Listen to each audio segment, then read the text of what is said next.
Okay, ಇರಲಿ ಬಿಡಿ.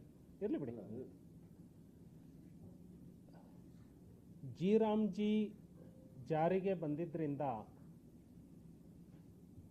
ಕಾಂಗ್ರೆಸ್ ಪಕ್ಷ ನೀರಿನಿಂದ ತೆಗೆದು ಹಾಕಿದ ಮೀನಿನ ರೀತಿ ವರ್ತನೆ ಮಾಡ್ತಾ ಇರೋದು ನೋಡಿದರೆ ಕಾಂಗ್ರೆಸ್ ಪಕ್ಷದ ಆದಾಯದ ಮೂಲ ಯಾವುದು ಅನ್ನೋದು ಗೊತ್ತಾಗ್ತಾ ಇದೆ. 1962ರಲ್ಲಿ ಚೈನಾ 40,000 ಚದರ ಮೀಟರ್ ಪ್ರದೇಶವನ್ನು ಭೂಭಾಗವನ್ನು ಕಳ್ಕೊಂಡಾಗ ಕಾಂಗ್ರೆಸ್ಗೆ ಸಂಕಟ ಆಗಲಿಲ್ಲ. ಪುಲ್ವಾಮಾ ದಾಳಿ ಆದಾಗ ಕಾಂಗ್ರೆಸ್ಸಿಗೆ ಸಂಕಟ ಆಗಲಿಲ್ಲ. ಪೆಹಲ್ಗಾಮ್ನಲ್ಲಿ ಅಮಾಯಕರು ಹತ್ಯೆಗೆ ಒಳಗಾದಾಗ ಕಾಂಗ್ರೆಸ್ ಈ ಮಟ್ಟಕ್ಕೆ ಉರಿದು ಬಿಟ್ಟಿರಲಿಲ್ಲ. ಜಿ ಬಂದಾಗ ಯಾಕೆ ಕಾಂಗ್ರೆಸ್ ಇಷ್ಟು ಉರ್ಕೊಳ್ತಾ ಇದೆ? ಯಾಕೆ ಅಂದರೆ ಅವರ ಆದಾಯದ ಅಂಗಡಿ ಬಂದ್ ಆಗ್ತಾ ಇದೆ ಅಂತ ಹೇಳಿ ಕಾಂಗ್ರೆಸ್ ಭಾವಿಸ್ತಾ ಇದೆ. ಮಹಾತ್ಮ ಗಾಂಧಿ ಹೆಸರನ್ನ ಭ್ರಷ್ಟಾಚಾರಕ್ಕೆ ಬಳಸಿಕೊಳ್ಳೋದ್ರಲ್ಲಿ ಪ್ರಸಿದ್ಧಿಯಾಗಿದ್ದು ಕಾಂಗ್ರೆಸ್. ಮಹಾತ್ಮ ಗಾಂಧಿಗೆ ಮತ್ತೆ ಸೋನಿಯಾ ಗಾಂಧಿ ಕುಟುಂಬಕ್ಕೆ ಸಂಬಂಧ ಇಲ್ಲ ಅಂತ ಹೇಳಿ ದೇಶಕ್ಕೆ ತಿಳಿಸೋ ಧೈರ್ಯವನ್ನು ಕೂಡ ಕಾಂಗ್ರೆಸ್ ಮಾಡಿಲ್ಲ. ಕಾಂಗ್ರೆಸ್ನವರಿಗೆ ಗಾಂಧಿ ಅಂದ್ರೆ ಸೋನಿಯಾ ಗಾಂಧಿ, ರಾಹುಲ್ ಗಾಂಧಿ ಕುಟುಂಬ ಅಂತ ಹೇಳಿ ತಿಳ್ಕೊಂಡಿದ್ದಾರೆ.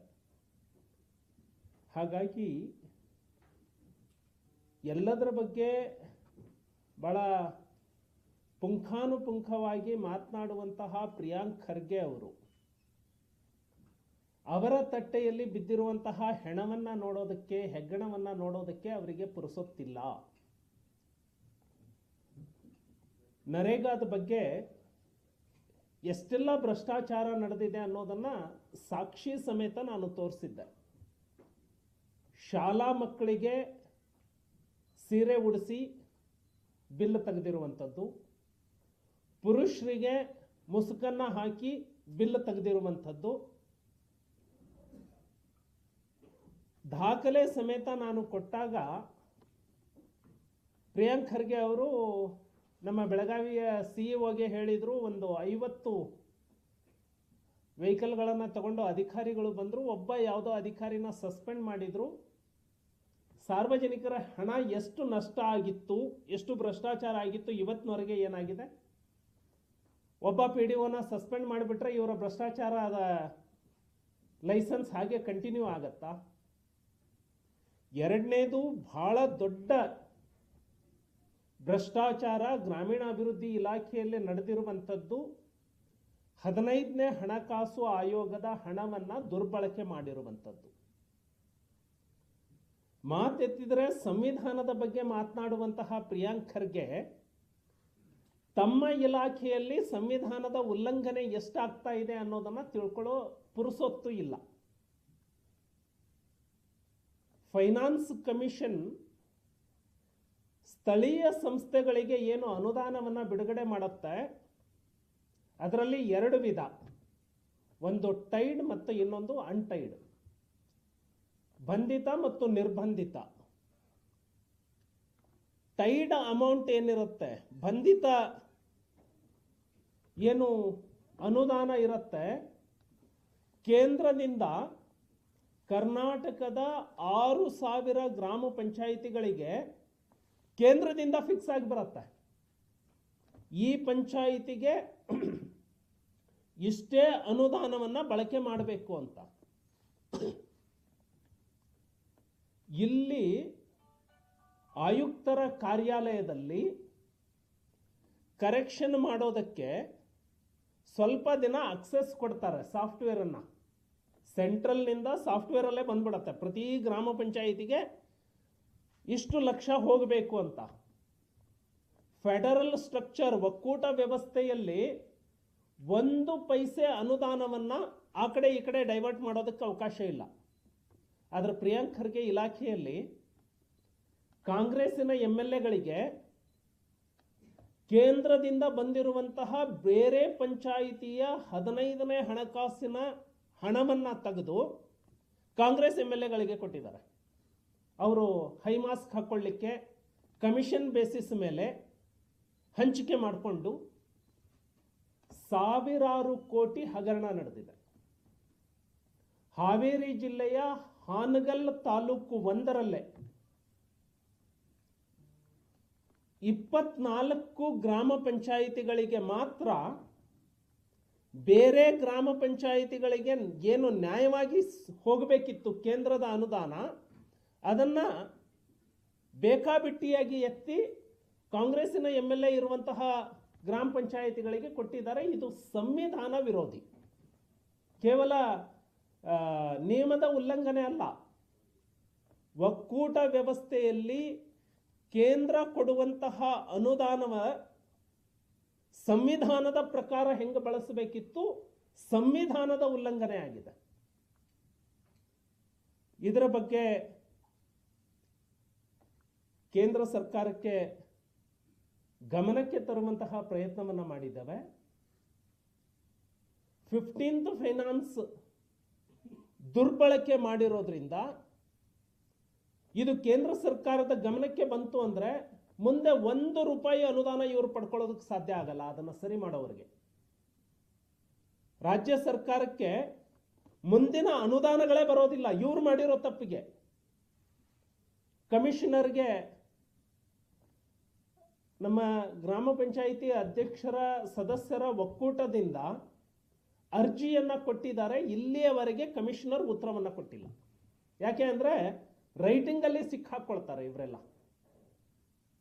ಮಾನ್ಯ ಪ್ರಿಯಾಂಕ್ ಖರ್ಗೆ ಅವರಿಗೆ ನಾನು ಒತ್ತಾಯ ಮಾಡ್ತಾನೆ, ಸಾವಿರಾರು ಕೋಟಿ 15th ಫೈನಾನ್ಸ್ನ ಅನುದಾನವನ್ನ ಈ ರೀತಿ ದುರ್ಬಳಕೆ ಆದಾಗ ಇಲಾಖೆಯ ಸಚಿವರಾಗಿ ಯಾವ ನೈತಿಕತೆಯನ್ನ ಇಟ್ಕೊಂಡು ನೀವೆಲ್ಲ ಇರ್ತೀರಿ?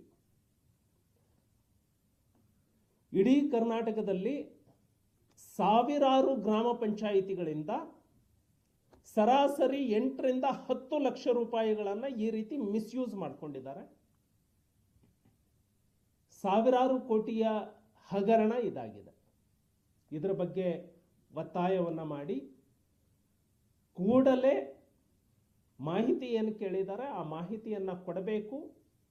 ತಪ್ಪಿತಸ್ಥ ಅಧಿಕಾರಿಗಳಿಗೆ ಮೊನ್ನೆ ಒಂದು ಕಂಪ್ಲೇಂಟ್ ಮಾಡಿದ ತಕ್ಷಣ ಒಬ್ಬ ಅಧಿಕಾರಿನ ಸಸ್ಪೆಂಡ್ ಮಾಡಿ ಮತ್ತೆ 6 ತಿಂಗಳಿಗೆ 3 ತಿಂಗಳಿಗೆ ಅವನಿಗೆ ಬೇರೆ ಪೋಸ್ಟಿಂಗ್ ಅನ್ನ ಕೊಟ್ಬಿಟ್ರೆ ನೀವು ಮಾಡಿರೋ ಭ್ರಷ್ಟಾಚಾರವನ್ನ ಕಂಪನ್ಸೇಟ್ ಮಾಡ್ಕೊಂಡು ಹಾಗೆ ಆಗೋದಿಲ್ಲ. ಎರಡನೇದು, ರಾಯಭಾಗ ತಾಲೂಕಿನಲ್ಲಿ ಲೋಕಾಯುಕ್ತರಿಗೆ ಒಬ್ಬರು ಕಂಪ್ಲೇಂಟ್ ಅನ್ನ ರಿಜಿಸ್ಟರ್ ಮಾಡ್ತಾರೆ.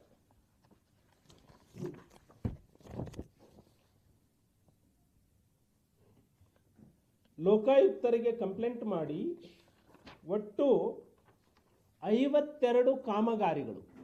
ಇದು ಕೇವಲ ಒಂದು ಗ್ರಾಮ ಪಂಚಾಯಿತಿ ಹೇಳ್ತಾ ಇದ್ದಾನೆ. ಗ್ರಾಮೀಣ ಅಭಿವೃದ್ಧಿ ಇಲಾಖೆ ಕರ್ನಾಟಕದಲ್ಲಿ ಯಾವ ರೀತಿ ಕೆಲಸ ಮಾಡ್ತಾ ಇದೆ, ಪ್ರಿಯಾಂಕ್ ಖರ್ಗೆ ಅವರ ಇಲಾಖೆ ಯಾವ ರೀತಿ ಕೆಲಸ ಮಾಡ್ತಾ ಇದೆ ಅನ್ನೋದಕ್ಕೆ ಇದು ಉದಾಹರಣೆ. 52 ಕಾಮಗಾರಿಗಳು ಹೆಚ್ಚು ಕಡಿಮೆ ಒಂದು ಗ್ರಾಮ ಪಂಚಾಯಿತಿಯಲ್ಲಿ 10 ರಿಂದ 12 ಕೋಟಿಯ ಹಗರಣ. ಒಂದು ಗ್ರಾಮ ಪಂಚಾಯಿತಿ. ಆ ವ್ಯಕ್ತಿ ದಾಖಲೆ ಸಮೇತ ಲೋಕಾಯುಕ್ತಕ್ಕೆ ಕಂಪ್ಲೇಂಟ್ ಕೊಡ್ತಾರೆ, ಇದರಲ್ಲಿ ಕಾಮಗಾರಿಗಳೇ ನಡೆದಿಲ್ಲ ಅಂತ. ಅದಕ್ಕೆ ಉತ್ತರವನ್ನ ಹೇಗೆ ಬರೀತಾರೆ ಅಂದ್ರೆ ಇವರು, ಉದಾಹರಣೆಗೆ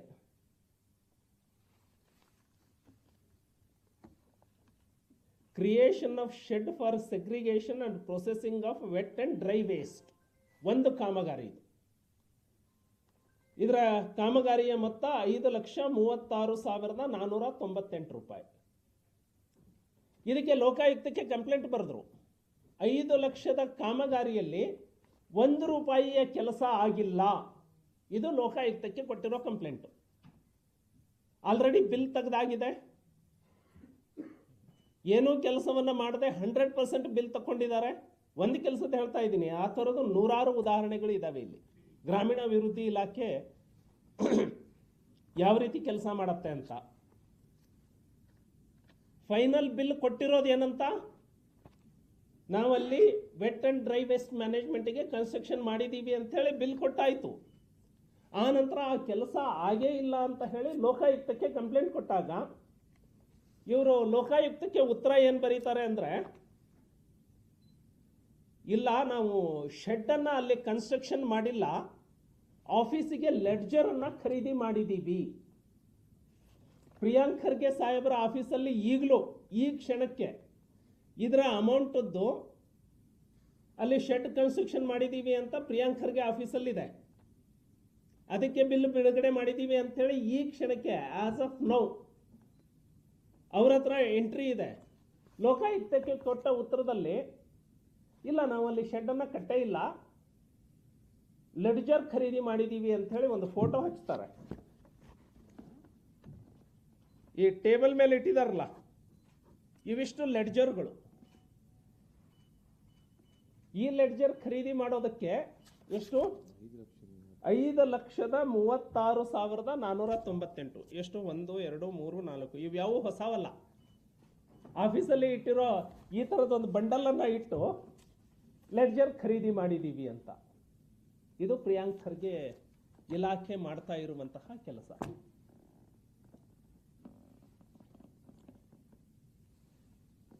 ಪ್ರಿಯಾಂಕ್ ಖರ್ಗೆ ಆಫೀಸಲ್ಲಿ ಇವತ್ತಿಗೂ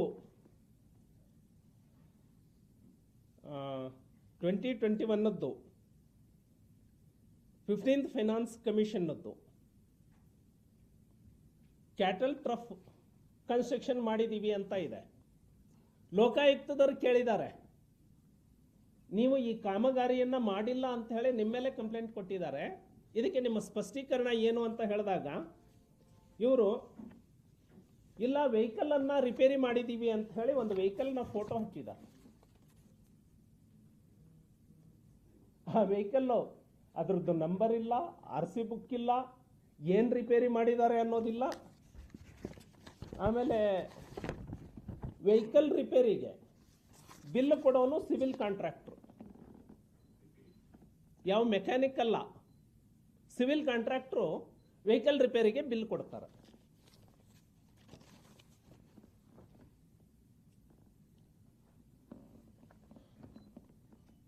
ಇನ್ನೊಂದು ಕಾಮಗಾರಿ ವಾಟರ್ ರೀಚಾರ್ಜಿಂಗ್ ಸ್ಟ್ರಕ್ಚರ್, ಇದು ನಡೆದೇ ಇಲ್ಲ ಅನ್ನುವಂಥ ಇದನ್ನು ಮಾಡಿದಾಗ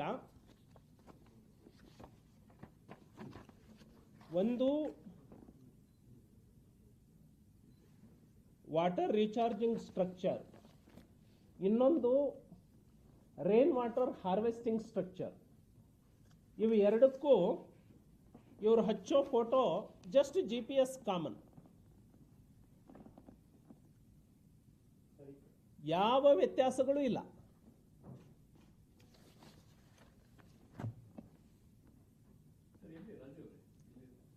ಇದು ಬೆಳಗಾವಿ ಜಿಲ್ಲೆಯಲ್ಲಿ ರಾಯಬಾಗ್ ತಾಲೂಕಿನಲ್ಲಿ.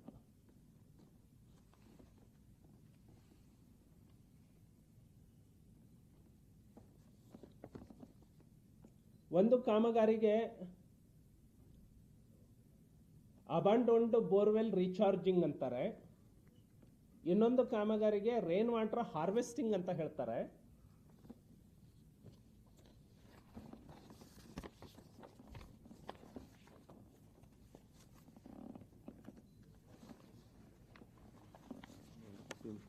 Same photo.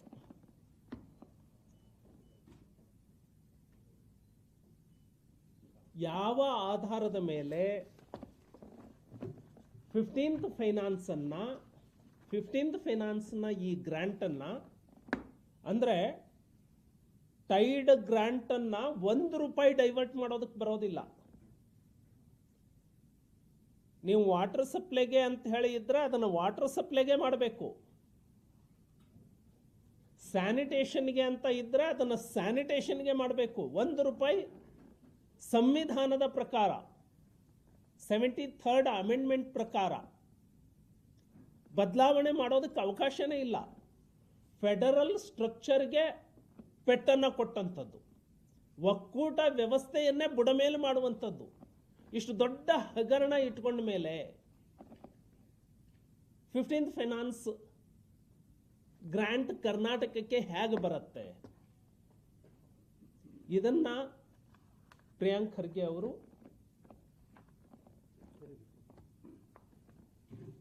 ನೋಡಬೇಕಾಗಿದೆ. ಗ್ರಾಮ ಪಂಚಾಯಿತಿಯಿಂದ ಗ್ರಾಮ ಪಂಚಾಯಿತಿಗೆ ಡೈವರ್ಟ್ ಮಾಡೋದಕ್ಕೆ ಬರೋದೇ ಇಲ್ಲ. ಇದು ಎನ್ಕ್ವೈರಿ ರಿಪೋರ್ಟ್ ಬಂತು ಅಂತ ಹೇಳಿದ್ರೆ ಈ ವಿಕಾಸ್ ಸೌಧದಲ್ಲಿ ಏನು ಕೂತಿದಾರಲ್ಲ, ವಿಧಾನಸೌಧದಲ್ಲಿ MS ಬಿಲ್ಡಿಂಗ್ ಅಲ್ಲಿ ಕೂತಿದಾರಲ್ಲ, ಕಮಿಷನರ್ ವರೆಗೆ ಎಲ್ಲ ಅಧಿಕಾರಿಗಳು ಮನೆಗೆ ಹೋಗಬೇಕು. ಕಮಿಷನರ್ ಹಂತದ ಅಧಿಕಾರಿವರೆಗೆ ಮನೆಗೆ ಹೋಗಬೇಕು.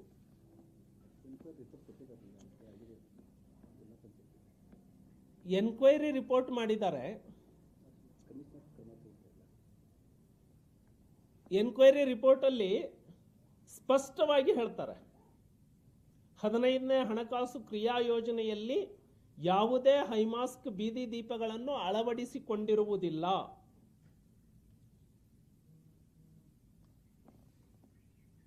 ಈ ಗ್ರಾಮ ಸ್ವರಾಜ್ ತಂತ್ರಾಂಶದಲ್ಲಿ ನಿಗದಿಪಡಿಸಿದ ಅನುದಾನಕ್ಕಿಂತ ಹೆಚ್ಚುವರಿ ಅನುದಾನ ಜಮೆಯಾಗಿರುವುದನ್ನು ಗಮನಿಸಲಾಯಿತು. ಅಂದ್ರೆ ಇವರೇ ಒಪ್ಕೊಂಡ್ರು, ಆಡಿಟರ್ ಕೊಟ್ಟಿರುವಂಥದ್ದು ರಿಪೋರ್ಟ್. ಸರ್ಕಾರಿ ಲೆಕ್ಕಾಧೀಕ್ಷಕರು, ಆಡಿಟ್ ಸೂಪ್ರಿಡೆಂಟ್ ಕೊಟ್ಟಿರುವಂತಹ ರಿಪೋರ್ಟ್ ಏನು? ಹೆಚ್ಚುವರಿಯಾಗಿ ಅನುದಾನ ಜಮೆಯಾಗಿರುವುದನ್ನು ಗಮನಿಸಲಾಯಿತು. ಪಂಚಾಯಿತಿ ಅನುಮತಿ ಇಲ್ಲದೆ ಕಾರ್ಯನಿರ್ವಹಿಸುತ್ತಿರುವುದು ನಿಯಮಬಾಹಿರ. ಸ್ಪಷ್ಟನೆಯನ್ನು ಪಡೆಯಬಹುದಾಗಿದೆ.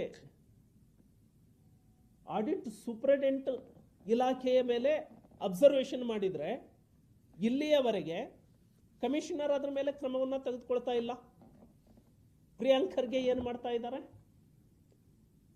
ಪ್ರಿಯಾಂಕ್ ಖರ್ಗೆಗೆ ತನ್ನ ಇಲಾಖೆಯಲ್ಲಿ ಏನು ನಡೆದ್ರು, ಎಷ್ಟು ಭ್ರಷ್ಟಾಚಾರ ನಡೆದ್ರು ಆಗತ್ತೆ, ಜಗತ್ತಿನ ಬಗ್ಗೆ ಮಾತನಾಡಬಹುದು ಅಂತ ಹೇಳಿ ತಿಳ್ಕೊಂಡಿದ್ದಾರ.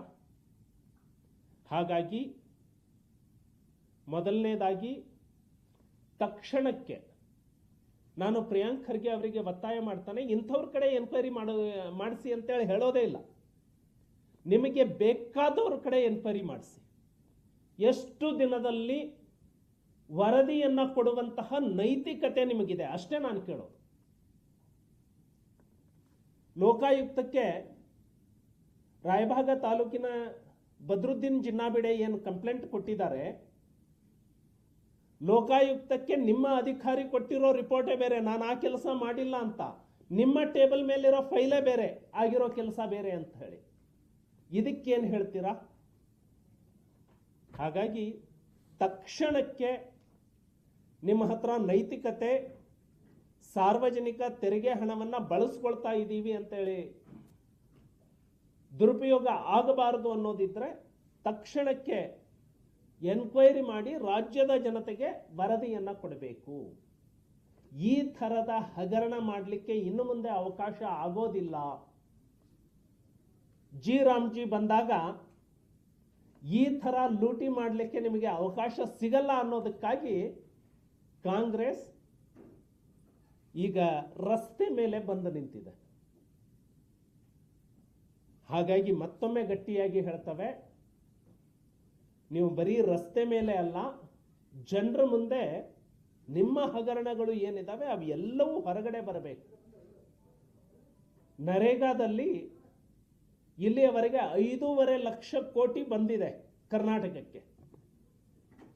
ಒಂದು ಉದಾಹರಣೆ ಇದೆಯಾ ನಿಮಗೆ ತೋರಿಸ್ಲಿಕ್ಕೆ? ನಾವು ಇಂಥದ್ದನ್ನ ಮಾಡಿದೀವಿ ಅಂತ ಹೇಳಿ ತೋರಿಸ್ಲಿಕ್ಕೆ ಒಂದು ಉದಾಹರಣೆ ಇದೆಯಾ? ಈ ಭ್ರಷ್ಟಾಚಾರ ಇನ್ನು ಮುಂದೆ ನಡೆಯೋದಿಲ್ಲ. ಗಾಂಧಿ ಹೆಸರಿನಲ್ಲಿ ಕಾಂಗ್ರೆಸ್ ಭ್ರಷ್ಟಾಚಾರ ಮಾಡೋದಕ್ಕೆ ಬಿಡೋದಿಲ್ಲ. ಆ ಬದ್ಧತೆಯೊಂದಿಗೆ ಜಿ ರಾಮ್ಜಿಯನ್ನ ಜಾರಿಗೆ ತಂದಿದ್ದಾವೆ. 15ನೇ ಹಣಕಾಸು ಆಯೋಗದ ಅನುದಾನವನ್ನ ಏನು ದುರುಪಯೋಗ ಮಾಡಿಕೊಂಡಿದ್ದೀರಿ, ಕಾನೂನು ಬಾಹಿರವಾಗಿ ಪಂಚಾಯಿತಿಯಿಂದ ಇನ್ನೊಂದು ಪಂಚಾಯಿತಿಗೆ ಅನಧಿಕೃತವಾಗಿ, ಹಾನಗಲ್ ತಾಲೂಕು ಒಂದೇ ತಾಲೂಕಿನಲ್ಲಿ 23 ಪಂಚಾಯಿತಿಗಳು ಇದ್ದಾವೆ. ರಾಯಭಾಗ ತಾಲೂಕಿನ ಒಂದೇ ಪಂಚಾಯಿತಿಯಲ್ಲಿ ಸುಮಾರು 52 ಫೈಲ್ಗಳು ದಾಖಲೆ ಸಮೇತ ನನ್ನ ಮುಂದೆ ಇದ್ದಾವೆ. ಈ ನೈತಿಕತೆಯನ್ನ ಪ್ರಿಯಾಂಕ್ ಖರ್ಗೆ ಹೊತ್ತುಕೊಳ್ಬೇಕು ಅಂತ ಹೇಳಿ ಒತ್ತಾಯವನ್ನ ಮಾಡ್ತಾರೆ.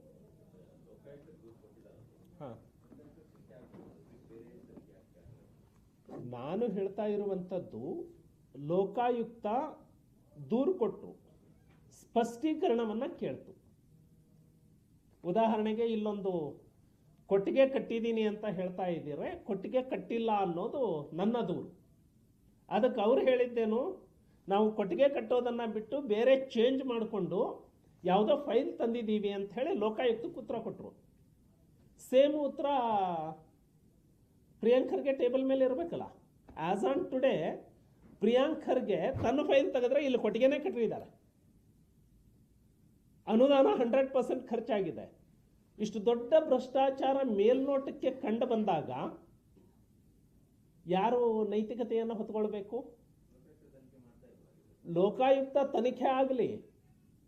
ಪ್ರಿಯಾಂಕರ್ಗೆ ನೇರವಾಗಿ 2 ದಾಖಲೆಗಳು ಬಂದವು. ಲೋಕಾಯುಕ್ತಕ್ಕೆ 1 ದಾಖಲೆ ಬಂತು, ಇನ್ನೊಂದು ದಾಖಲೆ ಬಂತು. ನೀನೇನು ಮಾಡ್ತಾ ಇದೀಯಾ? ಇಷ್ಟು ದೊಡ್ಡ ಭ್ರಷ್ಟಾಚಾರ ನಡೆದಾಗ ನಿನ್ನ ಗಮನಕ್ಕೆ ನಾನು ಮೊದಲೇ ತಂದಿದ್ದೆ, ಲೋಕಾಯುಕ್ತಕ್ಕೆ ಕೊಡೋದಕ್ಕಿಂತ ಮೊದಲೇ ತಂದಿದ್ದೆ.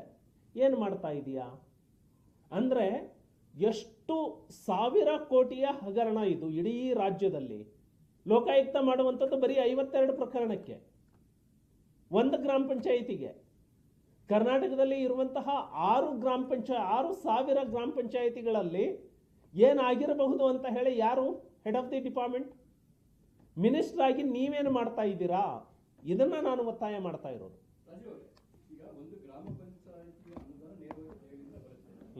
ಅದು 15th ಫೈನಾನ್ಸ್.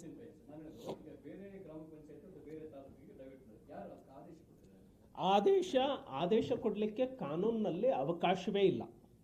ಕೇಂದ್ರ ಸರ್ಕಾರದಿಂದ ಬೈ ನೇಮ್ ಇಡೀ ಭಾರತದಲ್ಲಿ ಇರುವಂತಹ 29,000 ಗ್ರಾಮ ಪಂಚಾಯಿತಿಗಳಿಗೆ ಬೈ ನೇಮ್ ಈ ಗ್ರಾಮ ಪಂಚಾಯಿತಿಗೆ ಇಷ್ಟೇ ಅನುದಾನ, ಆ ಅನುದಾನದಲ್ಲಿ ಟೈಡ್ ಇಷ್ಟು ಅನ್ಟೈಡ್ ಇಷ್ಟು ಅಂತ ಹೇಳಿ ಡಿವೈಡ್ ಆಗುತ್ತೆ. ಹಾಗೆ ಬಂತು, ಅಕೌಂಟ್ಗೆ ಡಿಪಾಸಿಟ್ ಆಯಿತು. ಒಂದೊಂದು ಸಾರಿ ಕರೆಕ್ಷನ್ ಮಾಡೋದಕ್ಕೆ ಒಂದು 8 ರಿಂದ 10 ದಿನ ಮಾತ್ರ ಡೆಲ್ಲಿಯವರು ಆಯಾ ರಾಜ್ಯಗಳಿಗೆ ಅಕ್ಸೆಸ್ ಕೊಡ್ತಾರೆ. ಡಿಪಾರ್ಟ್ಮೆಂಟಲ್ಲಿ ಆ ವೆಬ್ಸೈಟ್ನ ಅಕ್ಸೆಸ್ಸನ್ನು ಕೊಡ್ತಾರೆ. ಏನಾದರೂ ಸಣ್ಣ ಪುಟ್ಟ ಕರೆಕ್ಷನ್ ಇದ್ದರೆ ಆ ಕರೆಕ್ಷನನ್ನು ಮಾಡಿ ಮತ್ತೆ ಕಳಿಸಿ ಅಂತ. ಆ ಟೈಮಲ್ಲಿ ಏನು ದುರುಪಯೋಗ ತಗೊಂಡಿದ್ದಾರೆ ಅಂದರೆ, ಇವರು ಸಣ್ಣ ಪುಟ್ಟ ಕರೆಕ್ಷನ್ ಮಾಡಿ ಸರಿ ಮಾಡಬೇಕಲ್ಲ, ಯಾವುದೋ ಸ್ಪೆಲ್ಲಿಂಗ್ ಮಿಸ್ಟೇಕ್ ಆಗಿದ್ದರೆ, ಯಾವುದೋ ಡಿಜಿಟ್ ಮಿಸ್ಟೇಕ್ ಆಗಿದ್ದರೆ, ಆ ಟೈಮಲ್ಲಿ ಈ ಪಂಚಾಯಿತಿಯಿಂದ ತೆಗೆದು ಇನ್ನೊಂದು ಪಂಚಾಯಿತಿಗೆ ಡೈವರ್ಟ್ ಮಾಡ್ಕೊಂಡ್ಬಿಟ್ರು ಅನುದಾನವನ್ನು.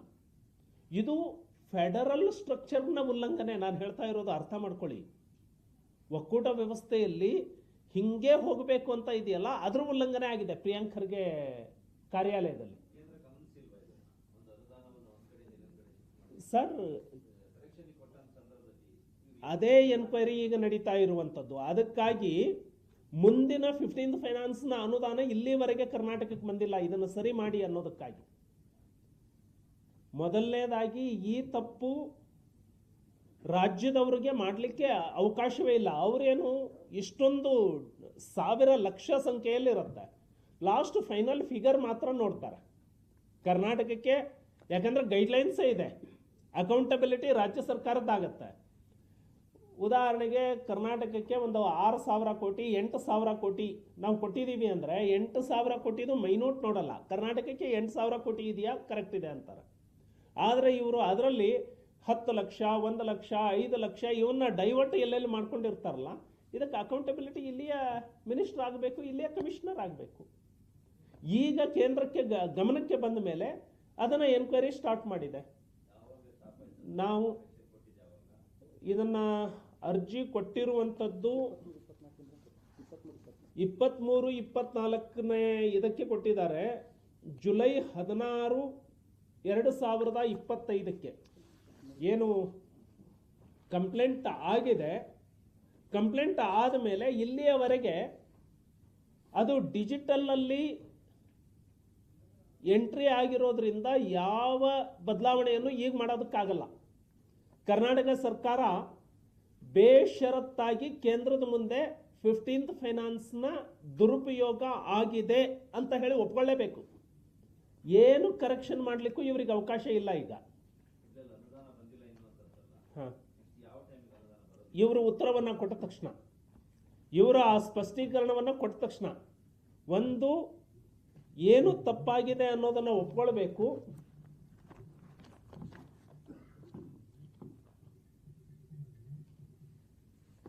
ಏನು ತಪ್ಪಾಗಿದೆ ಅನ್ನೋದನ್ನ ಸರ್ಕಾರ ಒಪ್ಕೊಳ್ಬೇಕು. ತಪ್ಪಿತಸ್ಥ ವ್ಯಕ್ತಿಗಳ ಮೇಲೆ ಕ್ರಮ ಆಗಲೇಬೇಕು.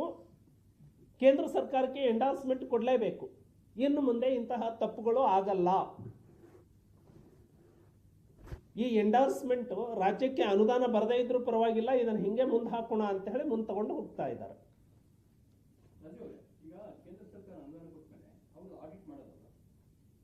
ಅದೇ ಆಡಿಟ್ ಅಲ್ಲೇ ಗಮನಕ್ಕೆ ಬಂದಿರೋದು. ಈಗ ಪ್ರತಿಯೊಂದು ಡಿವೈಡ್ ಆಗಿರುತ್ತೆ. ಹೋಲ್ ಫಿಗರ್ ಅನ್ನ ರಾಜ್ಯಕ್ಕೆ ಏನು ಕೊಟ್ಟಿದ್ದೀವಿ, ಸದ್ಬಳಕೆ ಆಗಿದೆಯೋ ಇಲ್ಲೋ ನೋಡ್ತಾರೆ. ಅದರಲ್ಲಿ ಮೈಕ್ರೋ ಅನಾಲಿಸಿಸ್ ಅನ್ನ ಯಾರು ಮಾಡಬೇಕು? ಸ್ಟೇಟ್ ಮಾಡಬೇಕು. ಅವು ಎರಡಕ್ಕೂ ಜವಾಬ್ದಾರಿ ಇದಾವೆ ತಾನೆ. ಈಗ ನಾವು ಗಮನಕ್ಕೆ ತಂದ ಮೇಲೆ ಅದನ್ನು ಸರಿ ಮಾಡೋದಕ್ಕೆ ಇಲ್ಲಿವರೆಗೆ ಕಮಿಷನರ್ಗೆ ಧೈರ್ಯ ಆಗ್ತಾ ಇಲ್ಲ. ಯಾಕಂದ್ರೆ ಅದನ್ನು ಮುಟ್ಟಿದ್ರೆ ಅವರು ಸುತ್ತಗೊಳತ್ತೆ ಅಂತ. ಹಾಗಾಗಿ ಪ್ರಿಯಾಂಕ್ ಖರ್ಗೆ ಅವರು ತಮ್ಮ ಇಲಾಖೆಯಲ್ಲಿ ನಡೀತಾ ಇರುವಂತಹ ಅವ್ಯವಹಾರ ಇವನ್ನ ಬೇಗ ಸರಿ ಮಾಡಿ, ನಿಮಗೆ ಇದು ಸರಿ ಮಾಡೋ ಮನಸ್ಸಿಲ್ಲ, ಸರಿ ಮಾಡೋ ಯೋಗ್ಯತೆ ಇಲ್ಲ ಅನ್ನೋ ಕಾರಣಕ್ಕಾಗಿಯೇ ನರೇಗಾನ ರದ್ದು ಮಾಡಿ ಜಿ-ರಾಮ್ಜಿಯನ್ನು ಜಾರಿಗೆ ತಂದಿರುವಂಥದ್ದು. ನಮಸ್ಕಾರ.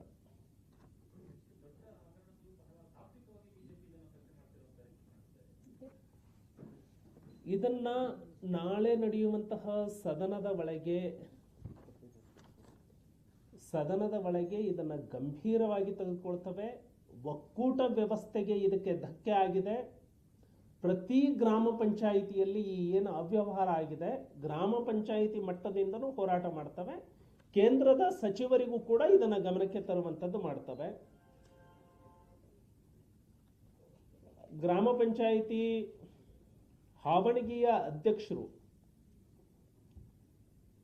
ಅಪರ ಮುಖ್ಯ ಕಾರ್ಯದರ್ಶಿಗಳಿಗೆ ಈ ರೀತಿ ತಾರತಮ್ಯ ಆಗಿದೆ ಅಂತ ಹೇಳಿ ಪತ್ರವನ್ನ ಬರೆದು ದಾಖಲೆಯನ್ನ ಕೊಟ್ಟಿದ್ದಾರೆ. ಇಲ್ಲಿಯವರೆಗೆ ಅವರ ಮೇಲೆ ಕ್ರಮ ಮಾಡಲಿಕ್ಕೆ ಆಗ್ತಾ ಇಲ್ಲ. ಸೊ ಈಗ ನಮ್ಮ ಗಮನಕ್ಕೆ ಬಂದಿದೆ, ಭಾರತೀಯ ಜನತಾ ಪಕ್ಷ ಇದನ್ನು ಗಂಭೀರವಾಗಿ ತೆಗೆದುಕೊಳ್ಳುತ್ತೆ.